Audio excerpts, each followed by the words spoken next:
Hi everyone. I am live. It is a lunchtime live, and we have a super cool, fun guest today, which I'm super excited about. Eric Olsen from Messy Table Games is going to hop on here in just a little bit. Whoa, he's already here. Hey, thanks for joining, everybody. I think it's going to join here in just a second. It asked him. Oh, great. Did it work? It works, but I can't see you. I knew this happens sometimes. Well, hey, thank you for joining. I know that this is like y'all for those of y'all who are just hopping on. We have had technical. My head is in the frame. Thank you, Matt. We've had technical difficulties per the norm. I don't know. I started to say earlier, Eric. I don't know if you saw any of my lives from Tourette Awareness Month that I did. Like, I don't know, 27 of them, I think.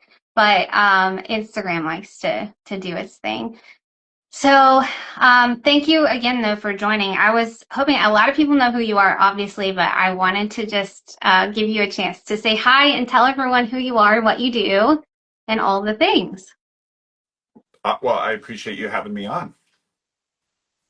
Uh, Yeah. Let's see. He said, I flipped 7 last night. Was Axolotls the same team? Was looking at that for my axolotl loving kid. Eric, yeah, we're gonna dive in a little bit to some of your games. mhm. If you want to just kind of give us a rundown really quick, that'd be awesome. Yeah, I might actually grab some. Yes. So, yeah, if you guys don't mind a little story. Look, I can't see what's happening, but I have this mental picture of a spoon just dropping. okay, here we go. Here we go. So, my very first game that got me into I talked to a lot of other designers, and a lot of people have been doing this so much longer than me. I just got started during COVID, so I'm actually still pretty new to it. But my first idea was this, and you can't see it, but I'm holding up the Glyphics box, and it is basically Pictionary with pieces. Oh, cool. And this is still my wife's favorite game that I've made. So basically, you have just like Pictionary, you're trying to get people to say the word, but you use the pieces to create the picture. And you can move the pieces like charades and all that kind of thing. Okay. And I got really lucky. This game went straight to Target, but then it went straight to out of Target, and the company that had it dissolved. And I'm happy to say that this game is being re-released by none other than the Op, Oh, who cool. of course is doing Flip 7. So this will be back out this fall. They've redone the cover. They've added more cards. The pieces are going to be, I think, electric green or something. It'll be really cool. And so when I did that game, I realized, oh, I started to learn about this whole game world that's out there that I didn't know about. And I thought, oh, this is awesome. Like maybe I can do more games. And Yeah. so Flip 7. I'm holding up the new package, Cassidy, the one that Mhm. is like Uno sized and kind of Yeah. hangs next to Uno. It actually is hanging next to Uno, you guys. Let's go. Can you believe that? That's That's so wild. insane. It's so insane. So this was my second game, and a lot of people do not know this. I started a company, my messy table. So there's my our new logo on my shirt. There it is. Um, I started a company with my good friend Jeff, and this was going to be our very first game that we were going to do. And we had already started, we had already hired an artist, a graphic designer, and I was already on the road to self-publishing this game when I was approached by the op. Um, so, uh, so it was actually a kind of a decision to make. You know, Right. should we self-publish this, or should I hand it over to the op? But the op has such a great reputation. They're doing so well in the family and party space, right? And so I decided to license it to them. And obviously, in hindsight, that was a no-brainer because um, So Cassidy, if I miss something in the chat, so I'm so not used to this. Yeah, yeah, yeah. Um, I'm watching it. I'll there are comments that says so long Uno, and there's one that says, "Ooh, I look forward to trying this when it's released," which is the first one you were talking about. can you Nicole guys would see like the? to see the back of your shirt, and then um, Can you there see is it? I can't see it, but are you showing it off right now? Yeah, because Nicole helped me with this. It's a French Like, goats. It's a French goats shirt. Like and we'll do French goats in a second, but in French goats, this game, the goats the goats are leaving the countryside and they're going in search of fancy French food, and that's the theme of the game. And she helped come up with this T-shirt, which is awesome. And what was it that caught their attention? Um, that's a great question. Um, oh, with Flip Seven, like how did they know about it? Is that the question? Like how did they even know about it? My situation is really unique. Usually, game designers like me go to big conventions or like Gen Con, or they go to Mojo Pitch, those types of things, and they set up these meetings and try to show their games to publishers. Yeah, Nicole, it turned out so good. Uh, but in my case, I actually had somebody showing the game for me. So Mhm. if you think of like sports people, they have agents, or famous singers, they have agents that get them bookings, or that kind of thing. So I Yeah. had somebody showing a couple of my games for me, and that's how it came to the attention of USAopoly. Um, is because this my friend David had shown it to them, and they came back like 6 months later. But that's how they saw it in the first place. What was it that attracted them to the game?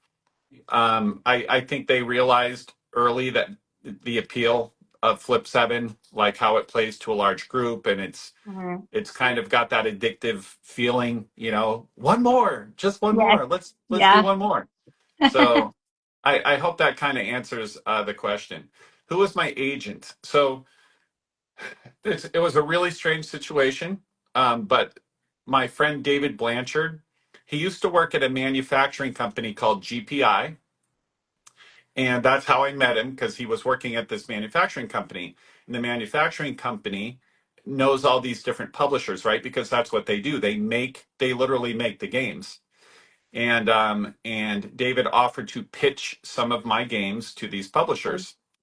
And so anyway, as it turns out, in just the most bizarre story of all time, David ended up leaving GPI after having worked there a very long time, and was looking for something different, and was hired by the op to run their family and party games. And guess what the first game was that they gave him to work on? Oh my Was gosh, that's great. isn't that insane? Like, Yes. it ended up being, he had pitched this game, and he gets hired there, and the first game they give him to work on is is Flip Seven. So crazy. Well, that goes to show, I mean, just in my regular day job and in life all the time, if you go out on a limb for someone and then, I don't know, such a community, and you have to kind of just reach out and then be willing to go out on a limb for someone, or ask someone to go out on a limb for you. And you never know what's going to happen. That is a wild story. It is a wild story. So, because my partner and I had decided to start our own game company, and then all of a sudden Flip Seven was gone, right? Yeah. Yeah, it's all about the networking. It's all relationships, and that's not just with games, right? That's everything. That's um it wouldn't matter what type of business or community. It's all about the relationships. And Mhm. luckily, in the gaming community, there's so many amazing people. It, I have met so many awesome people. So my partner Jeff and I had to pivot. We had to come up, if since I licensed Flip Seven, um, to the op, so we pivoted to Booty dice. I love this one. You know I love this game. I have it sitting here. I'm I'm so happy with how this. By the way, some of you are gamey people, right? So take a look at this artwork. So this artwork, you don't usually see this kind of artwork on little tiny games like this, right? Mass market games. This is Right. hobby. This is hobby game artwork. Um, if you are familiar with a game called Forbidden Island, Yes. you guys know Forbidden Island. It's the one where it's a co-op game, and I played it with my kids a lot. You're like Indiana Jones on the island. You're trying to get these things and get off the island before the tiles sink, right? It has Hmm. a beautiful cover, a beautiful cover. I always love the cover. And so for my first game, I reached out to the artist. I found the artist that did Forbidden Island like 20 years ago. Oh my Serious. God. Wow. And I'm like, do you want to do a pirate game?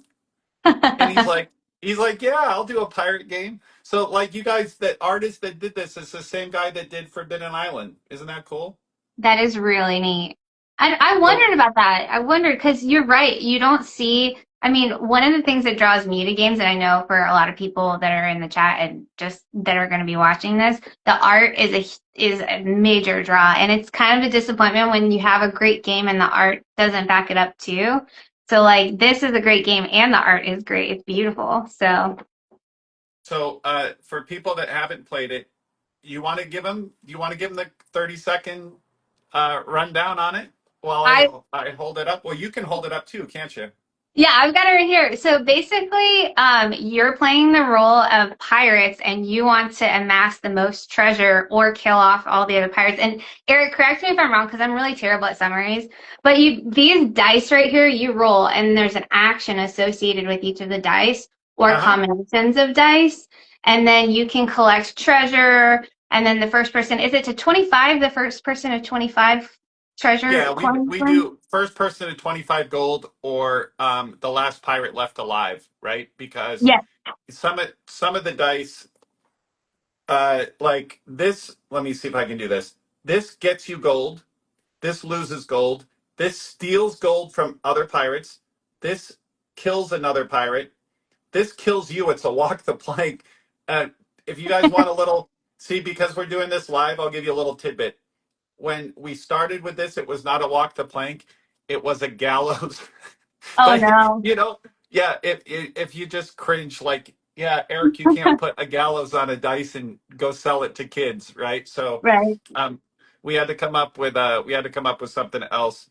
And I'm a huge fan of the game King of Tokyo. So Oh, me there's too. definitely some similarities between this game and King of Tokyo. This is a little simpler than King of Tokyo, but one of the things I do like about this game is that you can attack or steal from anybody at the table. So in King of Tokyo, you're a little bit limited. You can only attack in and out of Tokyo, right? And in this game, you can kind of go after anybody at the table. So it kind of self balances as you play off with their Yeah. off with their head. Um, a quick a quick question about the art. I think um, so. There's two things for games. One is an artist, and one is a graphic designer. Um, and you could typically your graphic designer is going to be $4,000 to $5,000 to do the graphic design, and typically the artwork could definitely run $5,000 to $6,000. It kind of depends. You can get the art done for more like $2,000 to $3,000, depending on the level of artwork that you need, and depending on you know if the booty dice art was really expensive because this guy is pretty famous and does contract work. And you know if you go on Fiverr or you go on the hunt and find somebody kind of hungry that's really talented, that's 22 or 23 or 24, you can get the artwork done less expensively. Like for axolotls, look at how amazing. Sorry, my light is kind of hitting that funny, but Yeah. like this artwork is really nice. Now it's totally different than booty dice, right? Yeah. Yeah. Way different. um, but we didn't have to pay quite as much for this one, but we're super happy with how the art came out. Yeah. So I we're having fights over which of the axolotls is our favorite, and I think of the white one is my favorite because he's really cute. So I love the art in that one as well. The white one is super cute. It almost looks like a girl axolotl, I think. I'm not sure. But the yellow one's pretty good. So we put the yellow one on the back. Yeah, Um, but we had to choose one to go on the cover, right? yeah. So which one would you put on the cover? Would you put the white one just because it's the cutest?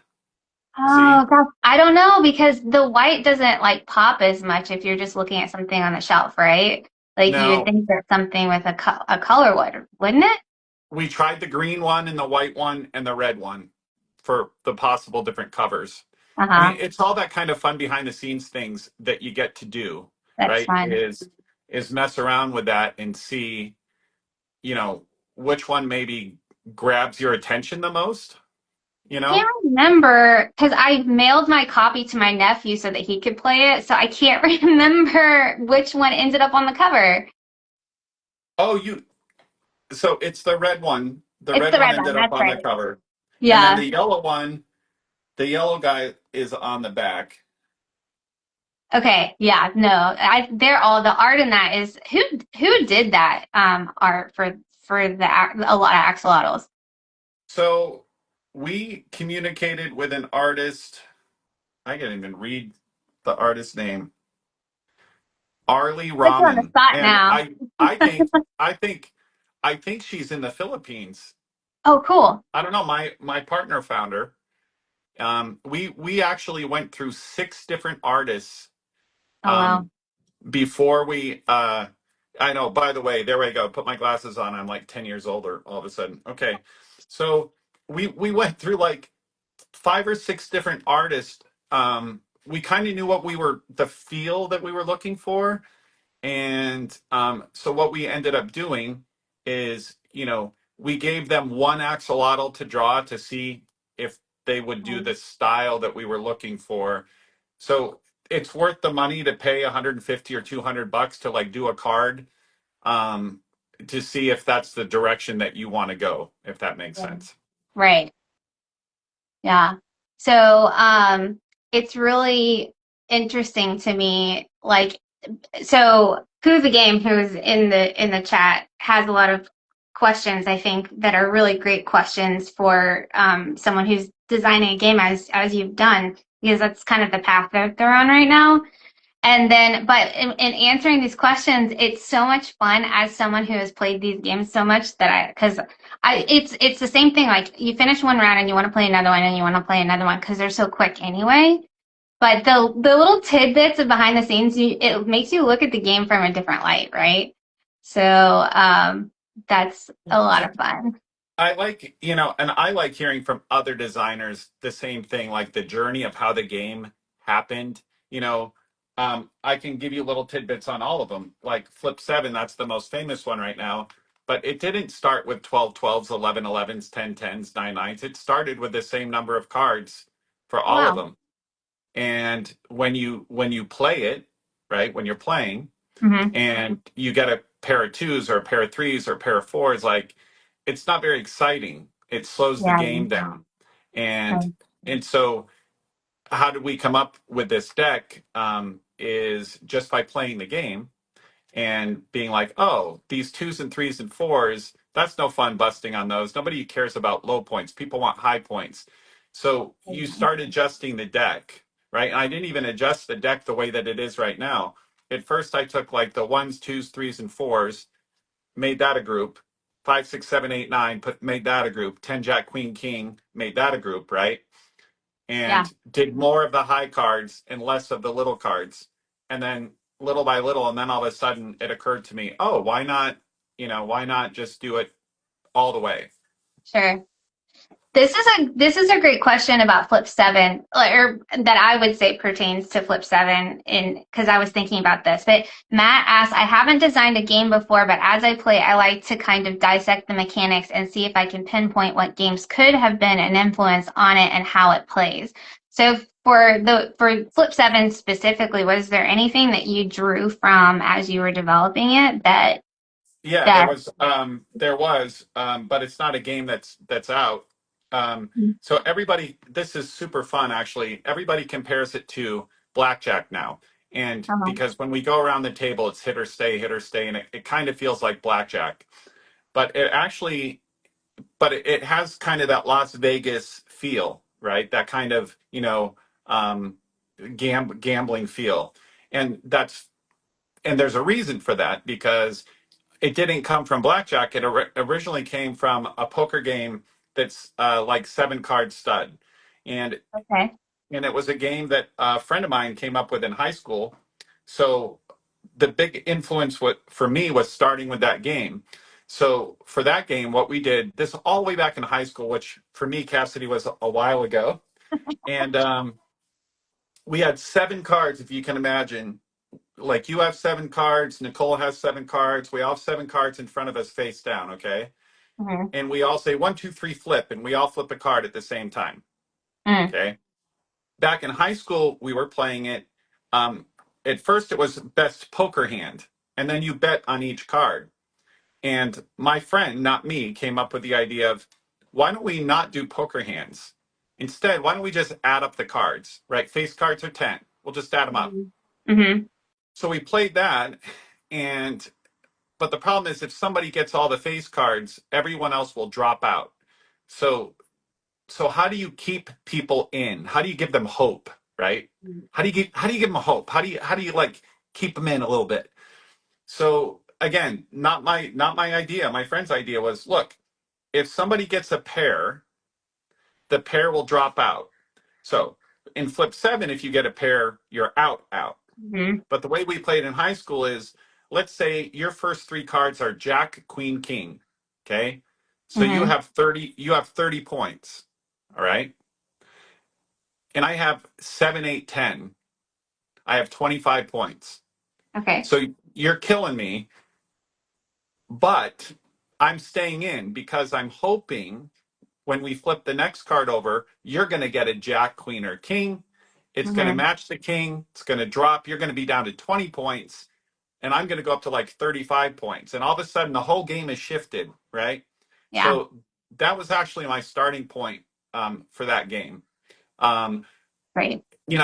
and things changed, right? I couldn't figure out a way to bet on it because in high school we were betting change on it, and I couldn't figure out a way to bet on it. That was the first thing. Second thing was I started with regular decks of cards, and then like I just said a few minutes ago, we moved away from the regular deck of cards to a special deck, right? Yeah. And then the third thing was putting in the fun cards.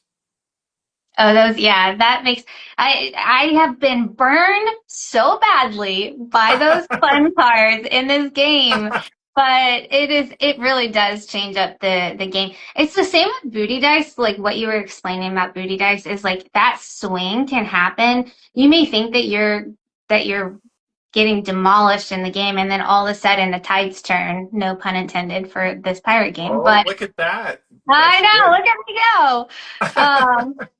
But with flip seven too, you may think that you're ahead, and then someone gives you a freeze card when you have like a two in front of you, and they get 30 points, and you're like, oh, I was so close. So it I gives it a fun element. Yeah, I like one of the things that I'm happy with about booty dice is that it self balances a lot. If Yeah. somebody gets too far ahead, they kind of get a target on their back, you know, and Right. everybody starts going, after that person. Flip seven, it's a little harder to balance because it is a push your luck game, and a lot of push your luck games, when someone gets ahead, they're going to win. And so one of the reasons for putting in the flip three and the freeze card are so that people that are behind have a little bit of an opportunity to catch up and maybe still win the game. Yeah. I mean, when I tell you that happens to me more frequently than I like to say. So, but it is a super fun game. So, which is why you won for the party game of the year. It's Dice Tower at Gen Con, right? Yeah, that was so cool. I While we're talking, I'm gonna plug my phone in. Oh, yeah, mine's, and I don't want to keep you forever either. I want to be respectful of your time, but I know we got But started. yeah, I That's my first time going to Gen Con, my very first one, Hmm. and it was super cool. And I think Thursday night were the Dice Tower Awards, and so I was there. My friend David Blanchard that we talked about earlier, and Tony and a couple other people from the op. I mean, it's pretty cool. Like we got a little table up in front, and we're all sitting there, like right in front, watching the awards and watching, being around all these other game designers and game companies that have these famous games, Endeavor or Bomb Busters or like all these other games. And I was nominated for Best Designer and for Best Party Game, and we won Best Party Game. So it was Cool. super exciting. And then of course we went out and celebrated.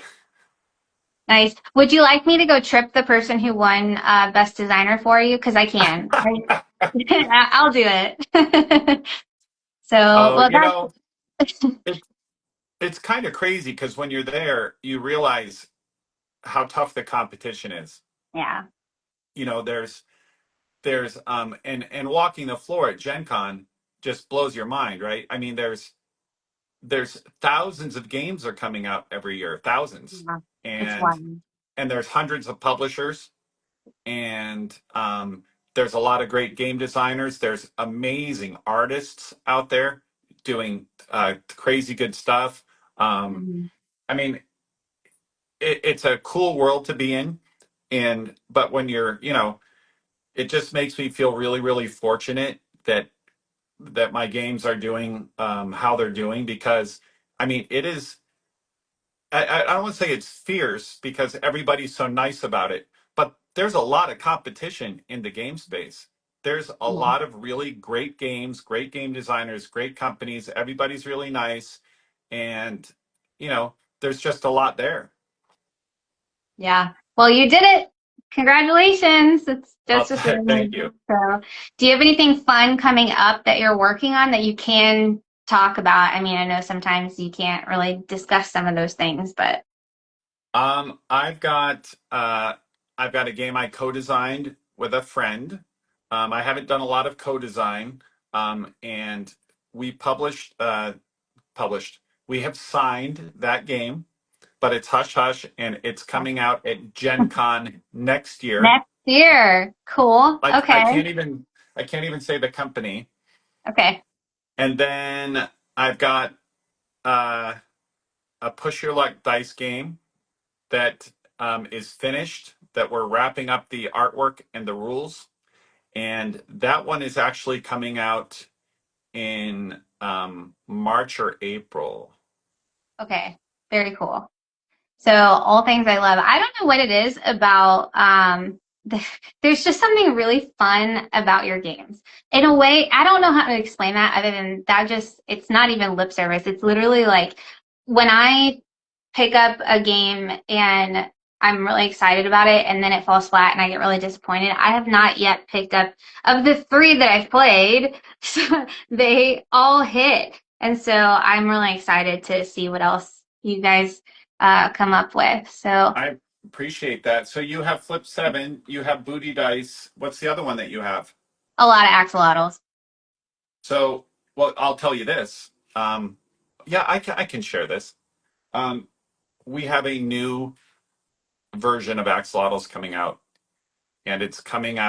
and it's actually in production, and it's coming out in about I don't know, 2 months maybe, Oh but my goodness. before Christmas. And oh, you can't see. I can't I even show can't it to you. see. But everybody else can see and we'll be able to see it. Like people watching this can see it. So, I'll tell you that the collection cards are going to change from circular to round. oh, really? So you're going to be placing the axolotl cards out like spokes of a wheel. It looks phenomenal, and that way you always know what colors left to play, if that makes sense. So Yeah, because the cards are not overlapping, so that's one thing. And that's the thing that helpful. we're most excited for is that there's going to be two ways to play. Okay. So the regular way that we've all been playing, and a new simultaneous speedway. Oh my So gosh. no turns. just go, go, go, go, go, go. It takes 3 minutes and the game is over. That's awesome. That, you know what, you said something earlier, and this made me think of it because when I was in high school and college, I was a day camp counselor and I was with third graders and we played a ton of games all the time, and Speed was one of them. Speed, Yep, Wars, they like yep, all of those games. yep. And but the kids would come up with their own games all the time, just like you were saying that y'all did in high school.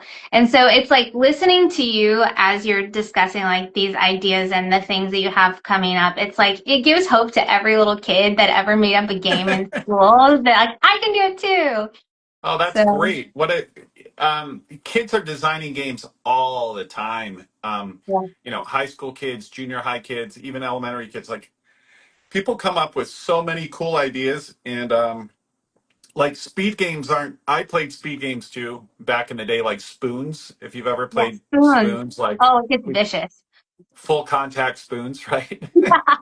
um, but it was my partner's idea. He's like, what would happen if we didn't take turns with this? What if we just played it fast? And so we tried it, and you know, it appeals to a different group. Like my Mhm. teenage son, he doesn't love the slower paced axolotls. He thinks it's okay, but Yeah, the speed one, he and his friends eat it up. Like yeah, they like it, right? They're all of course. standing over the table, rawr, so.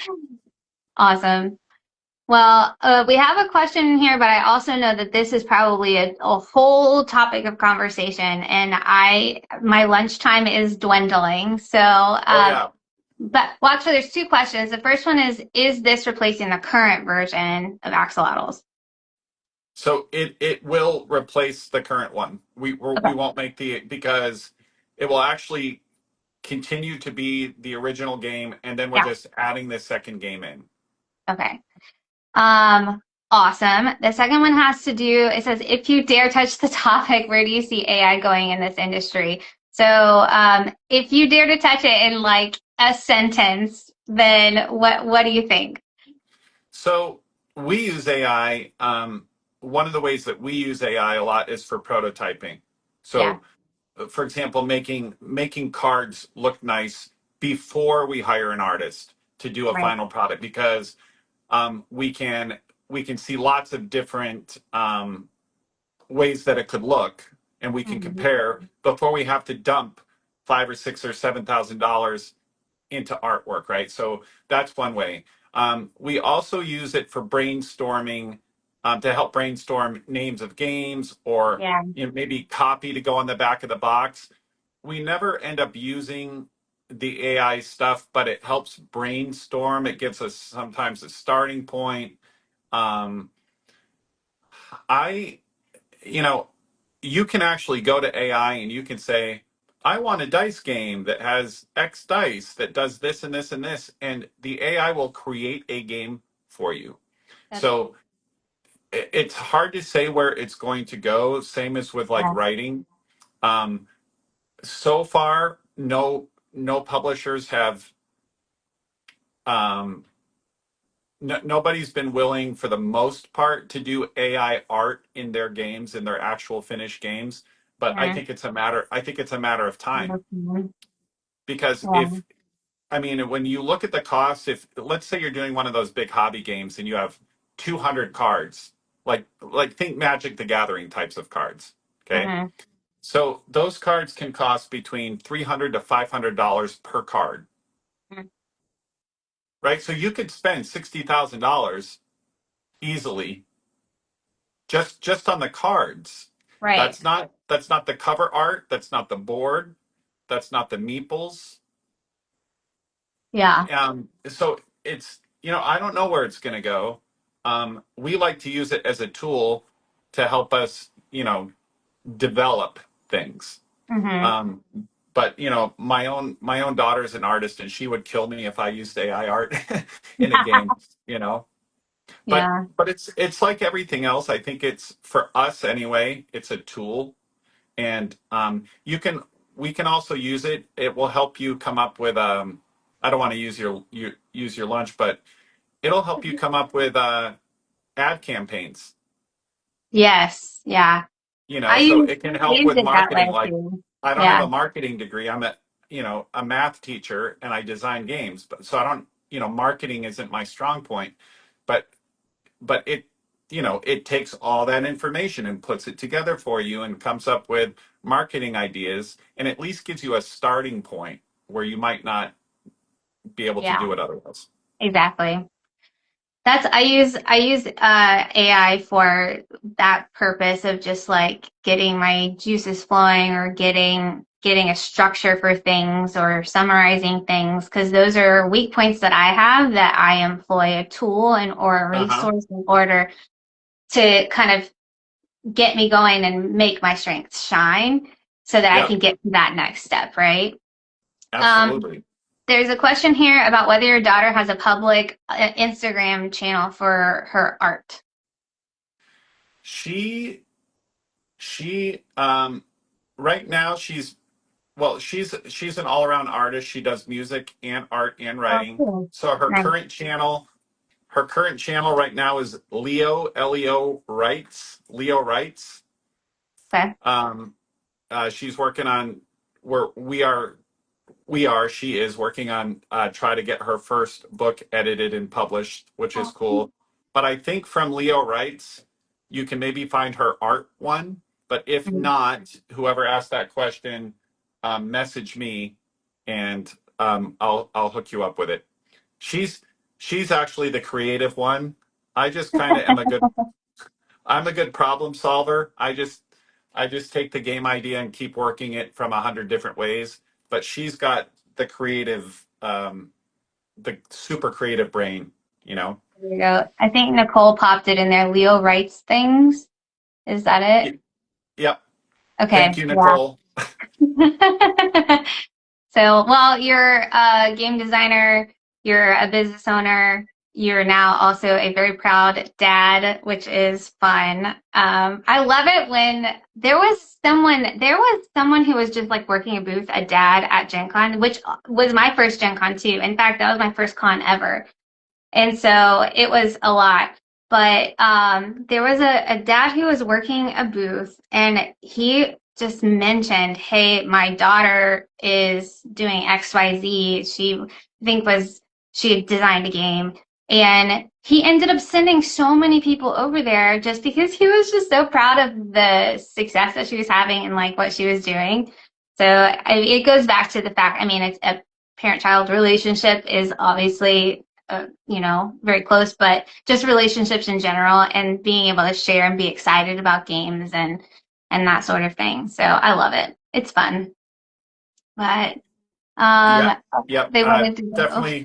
Definitely proud of the kids. My son actually started his senior year of high school this morning, Oh my but gosh. last night he brought one of his buddies over, and they're helping me workshop one of my new games.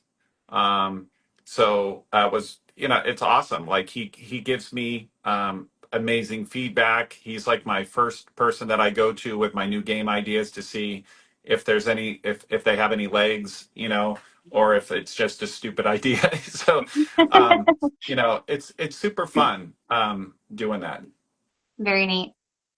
So, well, any parting thoughts that you want to share? Anything that's been on your brain lately, or anything like that? Oh, I don't know. I mean, the main thing, I guess, for me is that this last week, I didn't post this on Instagram. I posted it on LinkedIn, but I might post it on Instagram. This last week was the first week where normally I would have gone back to my teaching and admin job, and I Mm. didn't have to go back. And it was an absolutely amazing week just doing game stuff full time. And believe it or not, I have enough to occupy me full time between um, working on new games and trying to work on distribution and manufacturing and all that kind of stuff for our current games. And it was just an amazing week. The last couple of years have been a little bit stressful, and Yeah. so you don't want to carry the stress into the house, but sometimes you can't help it a little bit. Like you kind of get wound up. You know how it is. It's like I gotta And I don't like to complain about it because teachers get more time off over the summer than most people. And people are like, "Are you whining because you have to go back to work?" I'm like, I'm not That is whining. hard But job. You have such a hard job. Like you deserve the summer off. So but the last couple of years were a little stressful, yeah. um, and to not have the stress of that has been just fantastic. So I'm feeling very fortunate, Oh, very lucky to be able to pursue games as a full time uh, vocation because it's an avocation that's getting to be a vocation, which is yeah. awesome. I love that for you. Congratulations. And that's a point where so many people strive to be and it's so much hard work. So definitely kudos on that. So that's got to feel really good. It's absolutely it's kind of just sinking in, I guess. Yeah. Well, good. So, well, enjoy I was going to say no, because I was about to say enjoy the extra time, but that's not the case because you are booked and blessed right now because you have so much stuff going on, but at least enjoy your time not having that weight on your shoulders. I will say at least that. That's a So, good way to say it. but well, thank you again, Eric. This has been really a fun live. This has been one of my favorites that we've done. Just your openness and willingness to kind of share about your games and your stories and everything has been it's been a lot of fun. Well, thank you for being my first time, Cassidy. my Ah! my first time on going live, and I would love to hop on again in the future sometime and do it again. It would be great. Absolutely. Yeah. I'm going to hold you to it. So it'll be good.